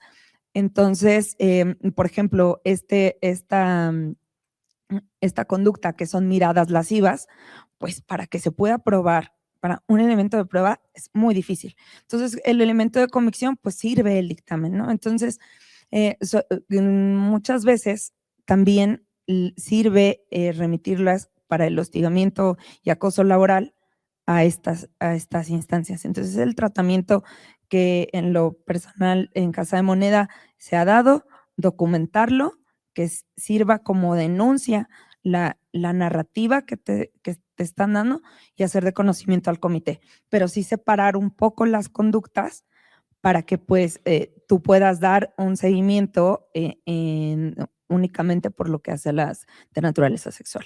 Así es como lo hemos tratado, pero como decía, hay vacíos normativos. Entonces, no sé. La segunda pregunta que hacía la compañera, claro, han habido casos, bueno, en mi caso en financiera, por supuesto que hay casos, no todos los casos van a ser iguales, no todos se dan en una oficina, siempre va a haber como particularidades de estos casos, se pueden dar pues desde en la cafetería, ¿verdad? Hasta afuera del organismo y sigue siendo un caso que nos compete atender.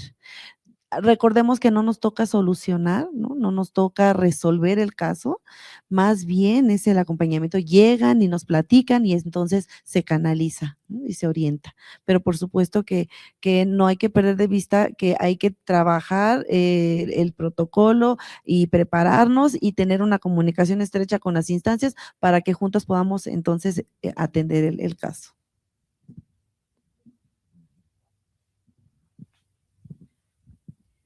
Yo voy a comentar nada más. Aquí, bueno, sí hay un protocolo pero no nos corresponde a nosotras como intervinientes, como primer respondiente, como personas consejeras, el protocolo para atender la discriminación y la violencia laboral, que le corresponde exclusivamente al comité de ética, ¿no? Pero coincido completamente.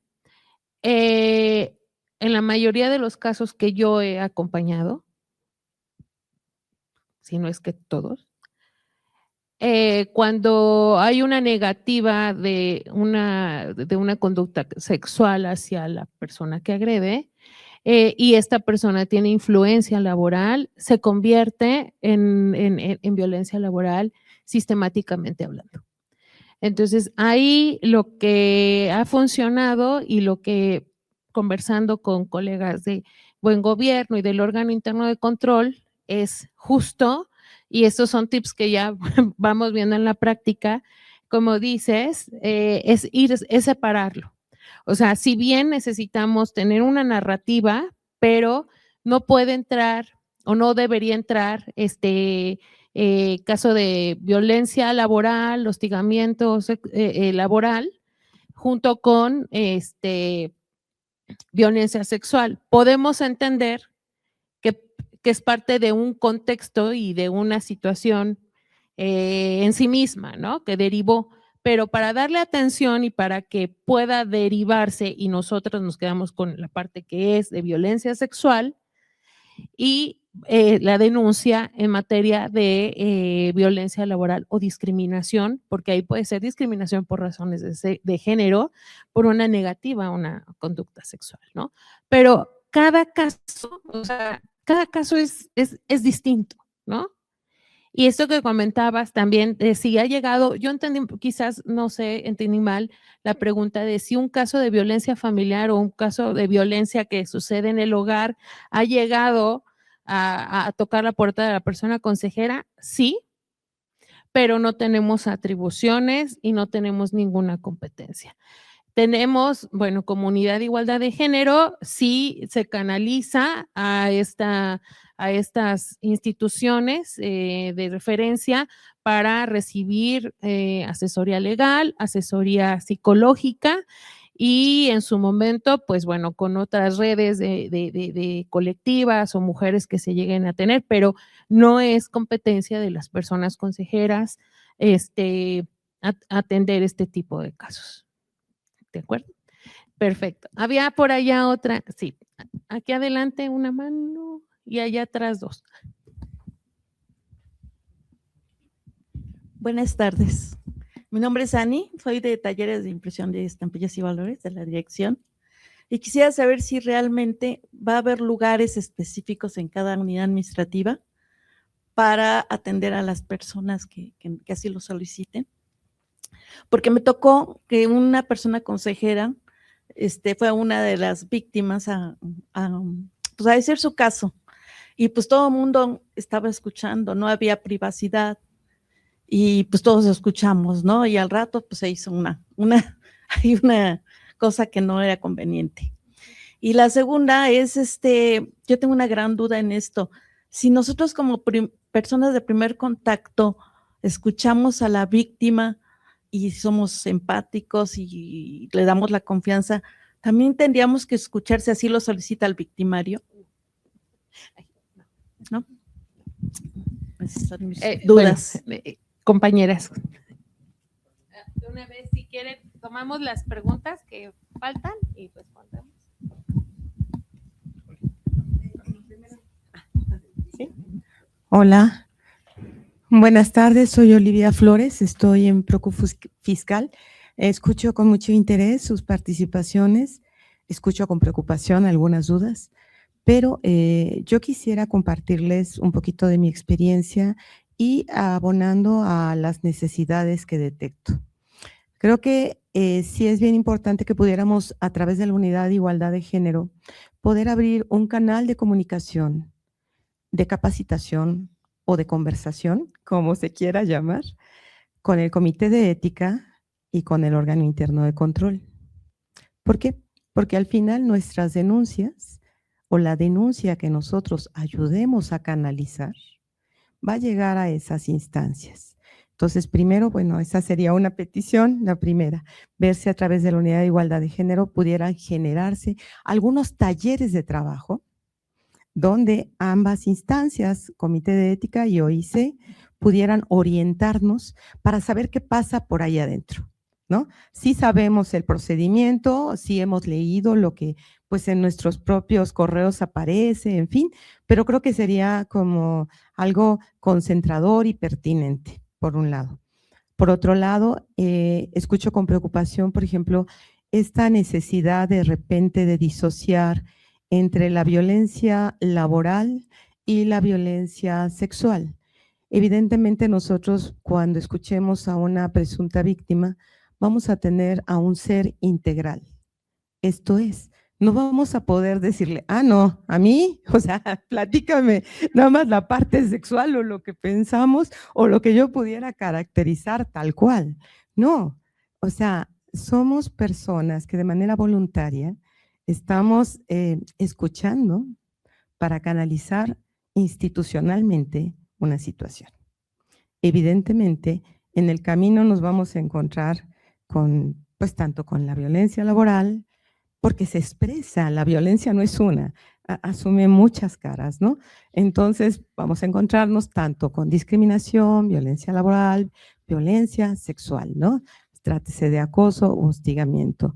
Entonces creo que aquí una de las cualidades o capacidades de las personas consejeras es precisamente esta escucha activa y también conocer sus límites como consejeras en la materia sexual, trátese de lo que sea, pues, acoso u hostigamiento, esa es nuestra orientación. La parte laboral, pues entonces de ahí que podamos tener un acercamiento, ya sea con nuestra propia unidad de igualdad de género o bien con el comité de ética para que nos ayuden, nos apoyen y canalicemos a esa persona a la instancia correcta, ¿sí? Yo no te puedo más que acompañar en esta parte, pero también te oriento a que vayas al comité de ética, a que vayas a la instancia laboral, a que vayas y te acompaño si quieres en lo que yo pueda orientarte nada más ante tu instancia sindical y ahí hay gente que debe de apoyarte. Entonces, efectivamente tenemos como muchos vacíos, muchos vacíos y pues no somos todólogos. Creo que una gran deficiencia de la figura de consejeros es que uno, como decía la compañera, no hay espacios. Es una instancia de buena fe, caramba. No estamos normados, pero no institucionalizados. Fíjense qué importancia es eso, o sea, qué importante. No tenemos un espacio, no tenemos un reconocimiento de la Secretaría que nos dice, tú eres consejero, pero no eres una instancia a la que institucionalmente necesariamente se le dé el reconocimiento. Dependemos todavía, tal vez si digo algo incorrecto me puedan corregir, por favor, pero dependemos de alguna manera de la comprensión, de la buena fe y de que existen normativas que nos acogen, ¿no? Entonces, creo que hay mucho trabajo que hacer, creo que no nos debemos de desesperar, creo que lo que decía el compañero de decir que es importante contar con una terapia, el contar con un área donde descargarnos, el saber que tenemos una unidad de igualdad de género que nos escucha y nos orienta también a nosotros, es el principio. Lo siguiente es que tengamos mucha resiliencia y empecemos a generar como consejeros en nuestras instituciones nuestros propios espacios. Si hay una persona que acude con ustedes y ustedes trabajan en un cubículo, en un área abierta, por Dios, o por lo que quieran, si no creen en Dios, ¿no? Pues un ente superior, no la van a tener en el cubículo, ¿sí? O sea, es elemental. Estás violentando el derecho de una persona a su integridad, aunque no lo quieras o aunque no te des cuenta. Y si no tienes tu otro espacio, pues generar institucionalmente, con sus áreas de recursos humanos o con su propio jefe o con alguien tendrá que o ustedes mismos buscar en la institución un espacio y un momento pues para poder escuchar a la persona, ¿no? Yo creo que todos hemos tenido esas circunstancias, ya no sigo con las ideas, ustedes disculpen, pero creo que sí es importante un poquito centrarnos, ¿no? O sea, somos consejeros, canalizamos y nuestras atribuciones quedan hasta ahí. Ojo, canalizar no quiere decir dejar de dar seguimiento. Canalizar no quiere decir dejar de documentar. Tenemos que documentar, que dar seguimiento, que estar atentos también a cómo va el procedimiento, ¿sí? Pero creo que pues esas son cositas que poco a poquito vamos a ir aprendiendo y agradezco mucho la oportunidad y disculpen el exceso de micrófono. Muchas gracias. Gracias, Oli. Como siempre, había otra y con esa cerramos y retomamos acá. Buenas tardes, mi nombre es Eliezer Damián del IPAP, del Instituto para la Protección al Ahorro Bancario. Mucho es la pregunta que usted decía, bueno, nosotros traemos un nombramiento de consejero, pero si por cuestiones de trabajo no podemos atender en ese momento a la víctima, nosotros somos un instituto muy pequeño. Entonces, si le decimos, oye, permíteme porque estoy en una reunión y la víctima, la presunta víctima se enoja, ¿y quién nos va a ayudar a nosotros? O sea, si ella se va y se queja y empieza la voz, pues no me quiso atender en su momento, nosotros, ¿contra quién? Efectivamente, nada más tenemos un nombramiento, pero el apoyo institucionalmente, ¿de quién? Nosotros hemos dicho muchas veces que ustedes se acerquen a hablar con las autoridades, ¿no? Que nos den un espacio precisamente para atender a la presunta víctima. Esa es una. Y la dos, la segunda petición, esta es una petición, que ustedes hiciéramos un ejercicio de cómo atender a una presunta víctima. Nosotros afortunadamente no hemos tenido casos de hostigamiento y de acoso sexual, pues obviamente nos certificamos en el 2022, no hemos tenido, entonces pues tendríamos que estar estudiando y cuando se nos presente, pues yo creo que vamos a sacar nuestros apuntes a ver cómo vamos a hacerle, ¿no? Y ustedes, si nosotros vemos los casos prácticos, sería para nosotros mucho más fácil recordarlo que a sacar mis apuntes y revisar la normatividad, ¿no? Eso es una petición. Eso es todo. Muchas gracias. Gracias. Ay, Joaquín, ya habíamos dicho que no, pero bueno, la última de las últimas. Es que luego Brenda me empieza a poner el cronómetro aquí enfrente. Hola, buen día a todos, todas. Rapidísimo, como primer contacto, compañeras, compañeros, en el agotamiento del protocolo, ¿se han encontrado en un escenario donde pudiera existir una acusación y o denuncia falsa y cómo la han despachado o atendido? Gracias. Bien, a ver, ¿quién empieza? ¿Tomaron nota? Gracias. Bueno, voy a dar respuesta a el tema justo, uno de los espacios de atención y que mencionaban que si la institución es pequeña o no, porque aquí mi compañera quizás son 5,000, bueno, en CONSAR somos menos de 300, entonces también como que se reduce muchísimo el universo para atención, pero eso también lo hace delicado, en el que hacer tan poquitos también hace difícil que una persona pues pueda acercarse porque puede ser muchísimo más visible a lo mejor un caso, ¿no? Afortunadamente, sumando un poco los perfiles y los lugares, yo trabajo en el área de recursos humanos y creo que esa es una de las ventajas que puede hacer que las personas se acerquen, en el sentido de que pueden acercarse llegando pensando en que van a ver un tema del área de recursos humanos y no necesariamente una denuncia. Entonces, el pasar de la gente ahí es continuo, entonces el que lo vean por ahí o la vean por ahí puede ser algo que, vamos a decirlo, disfrace un poco el por qué va o el motivo real por el cual se acerca.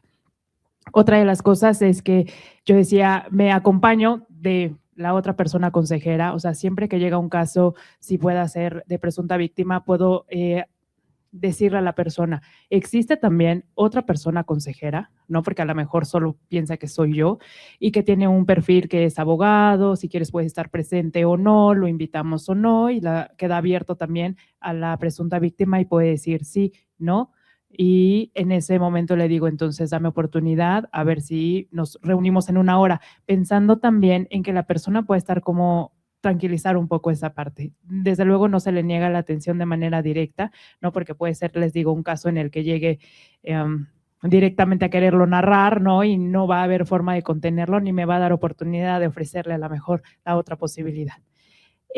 Justo con eso de los casos prácticos que ya mencionaban, creo que es el miedo que podríamos decir que tenemos todas las personas consejeras, que ya llegue el momento de atender un caso, ¿no?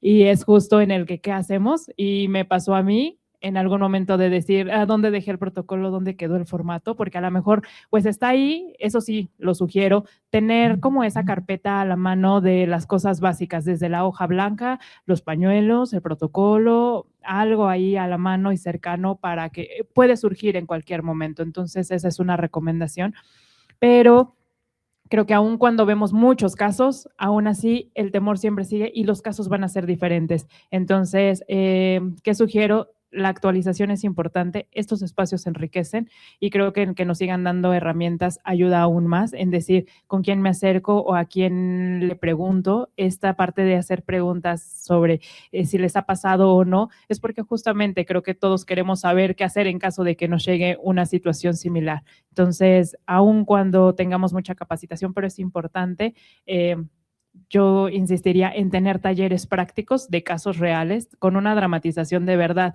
como en algún momento nos hicieron en certificación de, a ver, te cuento una historia, así está la víctima, ¿qué le harías? No, porque justo es, híjole, esto no era correcto, utilizar las palabras correctas también, ¿no? Una palabra que no fuera a vulnerar nuestros derechos o que la persona se sintiera revictimizada. Entonces, son muchas cosas que cuidar, pero sé que se puede lograr con la capacitación y con el apoyo de todas nosotras, las personas consejeras.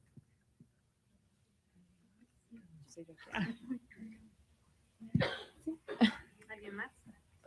Sí, adelante. Yo voy a retomar rápido la última pregunta sobre el tema de denuncias falsas. No me ha tocado lidiar con ese tema y creo que sería muy difícil que pasara en ese sentido.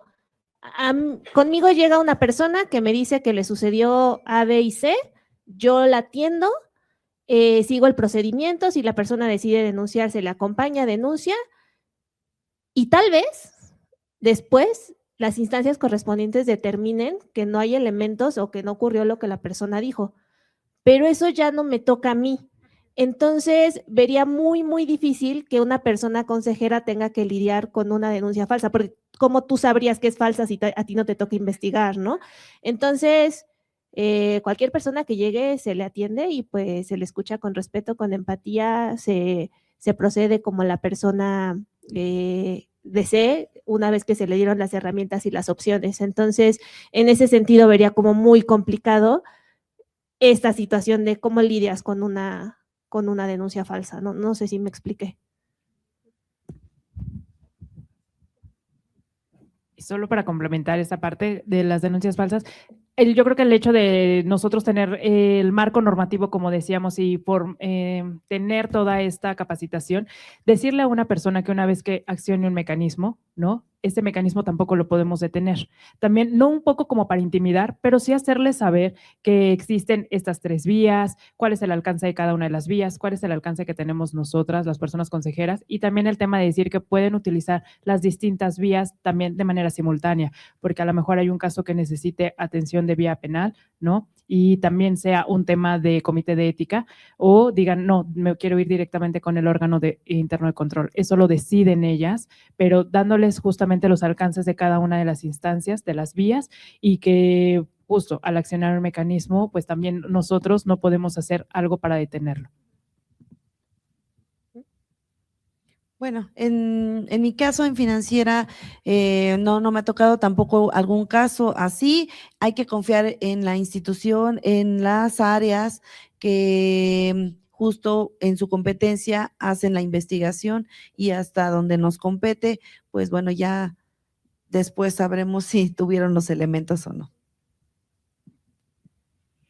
Bueno, creo que nuestro papel también es muy proactivo. Yo, en mi caso, lo que hice fue, con lo que nos habían dado, el papelito habla, dicen, entonces fui con el director general y le dije como, en caso de que llegue alguien que me necesite como persona consejera, pues necesito un lugar. O sea, si él me hubiera dicho que no, creo que yo me hubiera ido más arriba, ¿no? O sea, como que necesito un lugar, pero fue como, sí, mira, si en dado caso la sala de juntas está ocupada, mi oficina siempre va a estar en caso de que llegue. Entonces creo que podemos tener esa proactividad. Si su director general o su subdirector les niega, pues ir más arriba, ¿no? O sea, porque no estamos haciendo nada malo, estamos exigiendo un lugar para poderle darle esa privacidad a la víctima. Y con la última pregunta, a mí tampoco me ha llegado como tal una denuncia falsa, pero como lo dijo bien mi compañera, al final de cuentas no nos toca a nosotros. Por eso lo que decía al principio, hay que saber bien nuestra posición como persona consejera y al final las pruebas o la sanción o todo lo que pase lo va a llevar el órgano interno de control o otras instancias. Entonces, recordar siempre bien qué posición y hasta dónde están nuestros límites como persona consejera. ¿Hay algo más que añadir? Karina. Muy breve, solo quiero retomar un poco la pregunta que hacía la compañera que está atrás sobre esta disociación del hostigamiento laboral, acoso laboral con hostigamiento y acoso sexual. Creo importante y quería puntualizar también lo del protocolo de discriminación. Yo soy también persona asesora, que es como el homólogo de persona consejera en ese protocolo. Y es muy importante tomar capacitaciones en todas las materias de lo que nos podemos enfrentar, porque precisamente sí existe un protocolo de discriminación, pero esto tiene que tener aparejadas conductas que sean por condición. La discriminación se ejecuta por condición de la persona, puede ser en razón de género, discapacidad, etc., ¿no? Cuando se trata de hostigamiento o acoso laboral, que es la mayoría de los casos que yo he tenido, que decía que es como el 70% de los casos de hostigamiento o acoso sexual, también traen este tipo de conductas, pues tienen que ver más en la esfera psicológica de la persona, cómo impacta y cargas laborales y demás, ¿no? O la inequidad laboral no necesariamente es discriminación, ¿no? Entonces, tenemos que contar las personas consejeras también con capacitación para poder, justo lo que decía la compañera, para que podamos remitir a esta persona denunciante pues a las instancias y que pues les resulten más convenientes o que cuadren más con lo que nos están narrando, ¿no? Y en cuanto a las denuncias falsas, bueno, pues uno de los elementos que justamente la maestra Lisbeth en su presentación nos compartió es que tenemos que partir de la credibilidad. Necesariamente tenemos que contar con esta habilidad o este insumo en nuestra atención. Pensar que lo que te están diciendo es verdad, porque si tú estás dudando mientras te están diciendo su narrativa, pues eso se va a transmitir en un comportamiento no verbal. Entonces, es importante que como personas consejeras, pues creer lo que nos están diciendo y no transmitirle una expectativa, pero sí que se sienta con la confianza de que te está diciendo algo y le estás creyendo. Aun cuando te pudiera parecer imposible, nuestro trabajo no es juzgar ni investigar para poder determinar si es falso o no. Y pues ya es todo. Gracias. Muchas gracias a todas y todos. Yo solo voy a retomar algunos aspectos que quedaron ahí en el aire, Ani. No, las personas consejeras solo atendemos a las presuntas víctimas ya en la próxima capacitación que le van a ser convocadas y convocado para acompañarles en su proceso de certificación. Vamos a ver muy claramente cuáles son sus funciones, sus atribuciones y todo esto de lo que hablamos ahorita que ustedes así como de manera inicial es un montón, lo vamos a ver poco a poquito. Y respecto a los espacios, bueno, sí, podemos ser proactivos, pero yo he tomado nota como titular de la Unidad de Igualdad de Género para poder justo coadyuvar con las autoridades en las distintas unidades administrativas para que se faciliten estos espacios para dar la atención, ¿no? O sea, hay también una solicitud por parte de la Unidad de Igualdad de Género para acompañarles a que tengan en estos espacios en el sector central y si en el sector coordinado, si requieren acompañamiento, reuniones, capacitación, cuenten con la Unidad de Igualdad de Género de la Secretaría de Hacienda para poder institucionalizar este proceso de acompañamiento y atención, y a fin de cuentas, pues no lo demanda el programa de igualdad, el Programa Nacional de Igualdad para Mujeres y Hombres, y pronto vamos a convocarles para hacer nuestro programa sectorial de esta administración, en donde seguramente también vamos a aterrizar muchas de las áreas de oportunidad que el día de hoy estuvimos viendo acá. Y he tomado nota para canalizar estas inquietudes que van hacia la construcción de administración pública federal de la mano con la Secretaría de las Mujeres y la Secretaría de Anticorrupción y Buen Gobierno, para poder irnos fortaleciendo entre todas y todos. Muchísimas gracias, Gus. Muchas gracias a las personas consejeras que participaron en esta mesa, por la apertura y generosidad con la que compartieron sus experiencias, aprendizajes y desafíos. Sus aportaciones enriquecen este espacio y contribuyen a fortalecer la labor que realizan las personas consejeras. En reconocimiento por su valiosa participación en esta mesa de diálogo, haremos entrega de un reconocimiento. Por favor, si se pueden poner de pie. Julieta Carolina Silva Santiago, persona consejera de Banobras.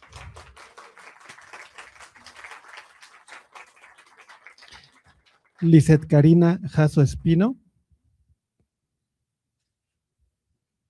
persona consejera de Casa de Moneda de México.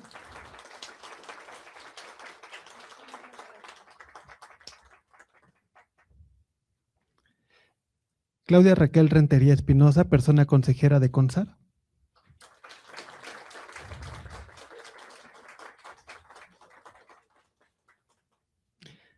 Yaneli Guerra Díaz, persona consejera de FINABIEN.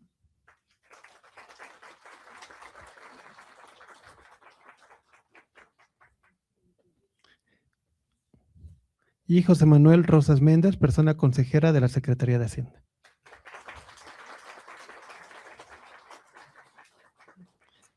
Si se pueden poner al frente, por favor, para tomar la fotografía institucional. Ahí está, mira.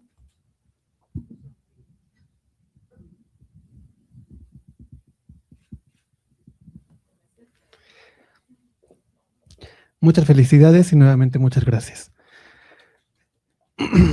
Lo que hoy hemos escuchado confirma que la prevención y la atención del hostigamiento sexual y el acoso sexual requieren responsabilidades diferenciadas, pero también una coordinación efectiva entre las instancias que participan en la aplicación del protocolo. En ese entramado, la función de las personas consejeras tiene un valor esencial como primer contacto, al acercar orientación y dar acompañamiento a quienes viven conductas de hostigamiento y o acoso sexual. También nos llevamos retos concretos: fortalecer capacidades, mantener canales de coordinación, compartir buenas prácticas y generar condiciones para que esta función pueda ejercerse con sensibilidad, claridad y perspectiva de derechos humanos y enfoque de género. Esperamos que los intercambios de esta jornada contribuyan a seguir fortaleciendo el trabajo que cada institución realiza desde su ámbito de competencia. A nombre de la Secretaría de Hacienda y Crédito Público y de la Unidad de Igualdad de Género, agradecemos la presencia y participación de las autoridades, de las personas consejeras, de las instancias que intervienen en la aplicación del protocolo y de todas las personas que nos acompañaron durante esta jornada. Asimismo, a nuestras compañeras y compañeros de la Unidad de Comunicación Social y vocero de la Secretaría de Hacienda. Reiteramos nuestro especial agradecimiento al Instituto de Administración y Avalúos de Bienes Nacionales por su anfitrionía y por las facilidades y el apoyo brindados para la realización de este encuentro. Agradecemos también al personal que hizo posible la logística y el desarrollo de esta reunión. Igualmente, agradecemos el apoyo del personal de la Unidad de Igualdad de Género, a Claudia, a Sonia, a Adri, Brenda, Laila, que está por allá, bueno, nuestra diputada Mirna y bueno, Gustavo, su servidor. Siendo entonces las 14:17 del 17 de agosto, damos por concluidos los trabajos de la cuarta reunión de actores institucionales para la aplicación del protocolo para la prevención, atención y sanción del hostigamiento sexual y acoso sexual. Muchas gracias por su participación, por el trabajo compartido durante esta jornada y por su compromiso. Que tengan una excelente tarde.